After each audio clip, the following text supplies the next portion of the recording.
qué no puede imprimir más dinero? ¿Por qué no solo imprime un poco y nos los reparte? Esto aliviaría la pobreza y estimularía el crecimiento económico. Intuitivamente, sabemos que si fuera tan simple, ya se habría hecho. Pero muchas personas desconocen la razón. Lo que haré hoy es explicar por qué no funcionaría y qué cosas podemos hacer para fomentar el crecimiento económico. Para empezar, el gobierno no es el que imprime el dinero. Solo existe una institución que puede hacerlo y se llama Banco Central. En México, el Banco Central se llama Banxico y es independiente y autónomo del gobierno.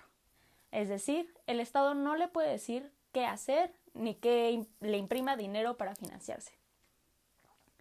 Para introducir un poco a la jerga económica, los economistas no diríamos imprimir dinero. Lo que diríamos es que el Banco Central hizo una política monetaria expansiva, que de una forma u otra es aumentar el dinero en circulación. El concepto clave para entender por qué no podemos solo imprimir dinero y regalárselo a los pobres es inflación. La inflación es cuando los precios de la mayoría de los bienes en una economía aumentan y es una de las variables macroeconómicas más importantes observadas en la actualidad. Pensemos en qué pasaría si efectivamente imprimiéramos dinero. Supongamos que imprimimos dinero y se lo aventamos a la gente con un helicóptero. A final de cuentas duplicamos el dinero en la economía. Momentáneamente las personas sí serían más ricas, el doble de ricas. Tomarían su nuevo dinero e irían a comprar cosas nuevas con él. Cuando lleguen, por ejemplo, a un restaurante, se van a dar cuenta de que hay mucha más gente comprando que antes, porque ahora todos tienen más dinero para hacerlo. El problema es que al restaurante le va a costar mucho más trabajo atender a todas esas personas. Incluso tendría que contratar a más meseros, chefs y administradores. Como es más costoso para el restaurante satisfacer a todos los nuevos clientes, subirá sus precios. Los precios de hecho se duplicarían. Eso se conoce como la neutralidad del dinero en mediano plazo. Ahora, esto no solo ocurriría con nuestro restaurante, sino con todos los negocios de la economía.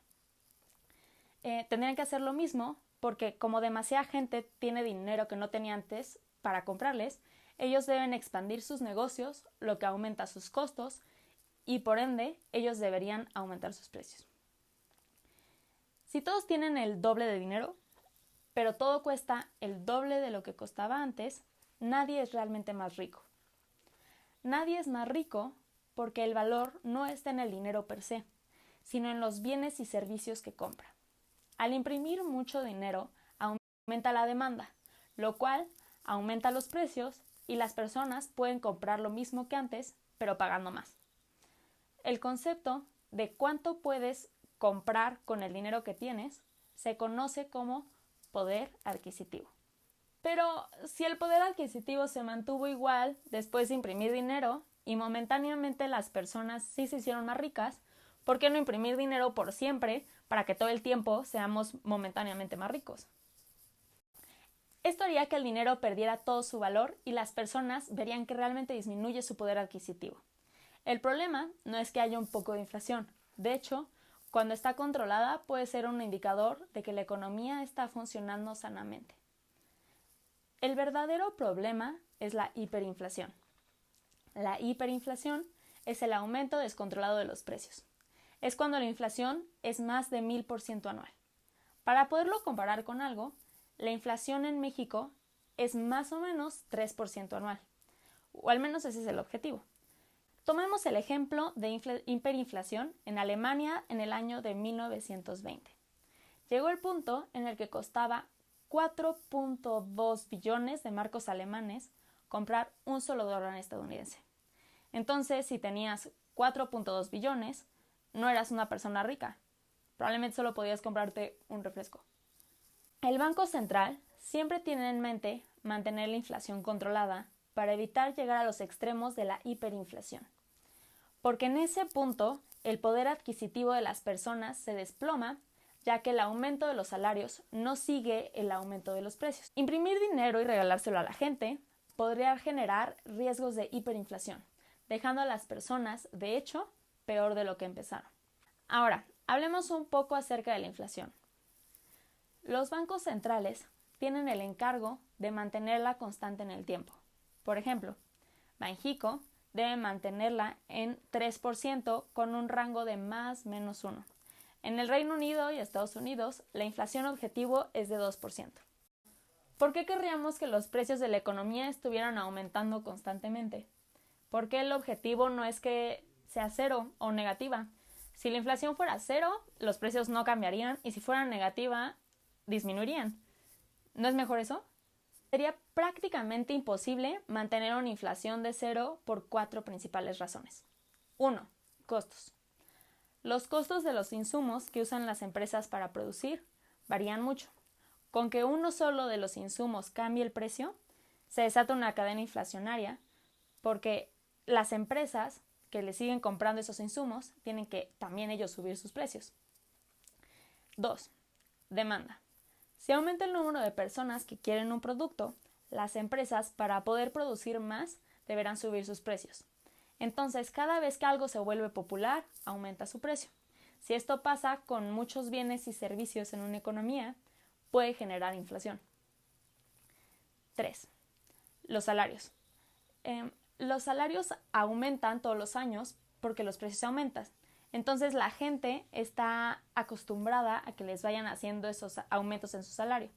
Si la inflación fuera cero, las empresas no le aumentarían el salario a sus empleados y eso causaría descontento.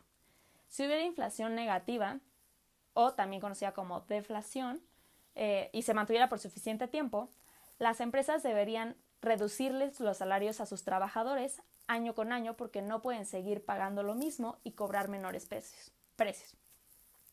La cuarta y última razón, al menos de las que trataré en el video, es el comercio. Si quisiéramos que la inflación fuera cero, también necesitaríamos que los precios de las importaciones no cambiaran. Es decir, necesitaríamos que los países con los que comerciamos también tuvieran como objetivo inflación cero, lo cual no ocurrirá. No solo la inflación cero o negativa son poco sostenibles, sino que además están relacionadas con épocas de recesión, en las que la economía va mal. Históricamente, coincide con que los precios aumentan muy poco o disminuyen cuando las personas tienen menos ingresos. Entonces compran menos y las empresas se quedan con inventarios. Para lograr vender sus inventarios tienen que bajar los precios, pero despedirán gente. Entonces habría más desempleo. Sí, pero nunca va y se lo avienta a la gente. Lo que hace es que de alguna forma se lo entrega a los bancos comerciales como BBVA o HSBC o cualquiera de esos similares para que ellos se lo presten a las personas a una tasa de interés más baja. Ya que vimos que no podemos ayudar a las personas imprimiendo pesos, ¿qué podemos hacer? Muchos economistas han dedicado su vida a responder la pregunta de cómo generamos crecimiento económico. Si bien vimos que aumentando el dinero realmente no resuelve el problema porque no aumenta el número de cosas que hay en la economía, mejorar la producción sí nos podría ayudar. Primero, definamos el crecimiento económico, que es el aumento en la producción de bienes y servicios en una economía. Tradicionalmente se entiende como un aumento porcentual en el PIB per cápita. Uno de los grandes impulsores de crecimiento son buenas instituciones. Hay muchos otros como mejorar la tecnología o mejorar la educación, pero en lo que resta del video me centraré en las instituciones. En pocas palabras, las instituciones son el conjunto de organismos legales, políticos y culturales que incentivan a que la gente invierta, trabaje y sea más eficiente.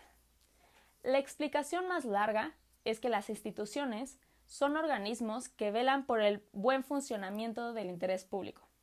Y el interés público, los derechos de propiedad, la estabilidad política, el sistema legal confiable y mercados competitivos. Son los órganos que influyen en crear un ambiente apropiado para asignar los recursos que son escasos. Pongamos un ejemplo para explicar estas 4 cosas. Acerca de los derechos de propiedad. Si yo compro tierras y construyo una granja, ¿realmente tendré derechos de propiedad? En caso de que sí, ¿serían válidos ante una corte si alguien intentara construir unas oficinas donde está mi granja? El derecho de propiedad, que estén bien definidos, te permite proteger tu inversión, en este caso, proteger tu granja. Pensemos todo como dueño de la granja. Como granjera, también me tendría que preocupar por el gobierno. ¿Qué tal que tengo que sobornar a un funcionario para obtener los permisos que necesito? Entonces, un gobierno confiable es una institución clave para para que permite que nuestra granjera invierta.